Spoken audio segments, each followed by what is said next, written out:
Psychology కాన్సెప్ట్లో part 5 video మామ. So part 5లో మనం ఫాలింగ్ వెజ్ ప్యాటర్న్ గురించి తెలుసుకుందాం. సో ఇది మనకి ఫాలింగ్ వెజ్ ప్యాటర్న్, ఇది ఒక బుల్లిష్ ప్యాటర్న్ మామ. సో ఈ రియల్ చార్ట్లో చూపిస్తున్నా ఈ ఏంజిల్ 1 స్టాక్లో మనకి పర్ఫెక్ట్ ఫాలింగ్ వెజ్ ప్యాటర్న్ అయితే ఫామ్ అయింది. So similar to channel pattern కూడా అనొచ్చు. సో ఇక్కడ ఈ లాస్ట్ ఇయర్లో ఈ స్టాక్ ఒక 100 to 120% అయితే రిటర్న్ ఇచ్చింది. రిటర్న్ ఇచ్చినాక ఇది ఫాలో అయింది, ఒక 30 to 40% అయితే ఫాలో అయింది. ఫండమెంటలీ గుడ్ స్టాక్ ఇది.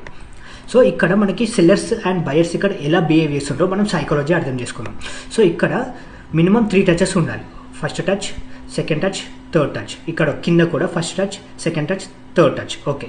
సో ఇక్కడ సెల్లర్స్ కిందికి పుష్ చేయడానికి ట్రై చేస్తున్నారు. First touch, second touch and third touch కాడ. అండ్ ఇక్కడ కింద బయర్స్ పుష్ చేస్తారు పైకి. కానీ బయర్స్ ఎంత పుష్ చేసినా ఈ ట్రెండ్ లైన్ అనేది బ్రేక్ అవ్వట్లేదు. ఓకే. సో లాస్ట్ ఫైనల్గా ఇక్కడ చూసుకున్నామా, ఇక్కడ చూసుకుంటే ఇక్కడ సెల్లర్స్ కింద పుష్ చేయడానికి ట్రై చేసిండ్రు ఈ ట్రెండ్ లైన్ దాకా. కానీ బయర్స్ అగ్రెసివ్గా ఉండే. సో ఇక్కడనే ఒక లాస్ట్ ఒక 1 month నుంచి ఇక్కడనే ట్రేడ్ అవుతుంది. సో ఇక్కడ మళ్ళీ బయర్స్ అగ్రెసివ్గా బ్రేక్అవుట్ ఇచ్చిండ్రు విత్ బుల్లిష్ వాల్యూమ్తో. అండ్ ఇక్కడ కూడా చూసుకోండి, హ్యూజ్ వాల్యూమ్తోనే మంచి ఒక బుల్లిష్ క్యాండిల్ అయితే ఫామ్ అయింది. ఎప్పుడైతే ఇది రీటెస్ట్ అయ్యి మళ్ళీ ఈ ఐ బ్రేక్ చేస్తుందో అక్కడ మనం బై ఇనిషియేట్ అయితే చేసుకోవచ్చు మామ. సో మన ఫస్ట్ టార్గెట్ ఇది అవుతుంది అండ్ సెకండ్ టార్గెట్ ఇది అవుతుంది మామ. సింపుల్. Thank you.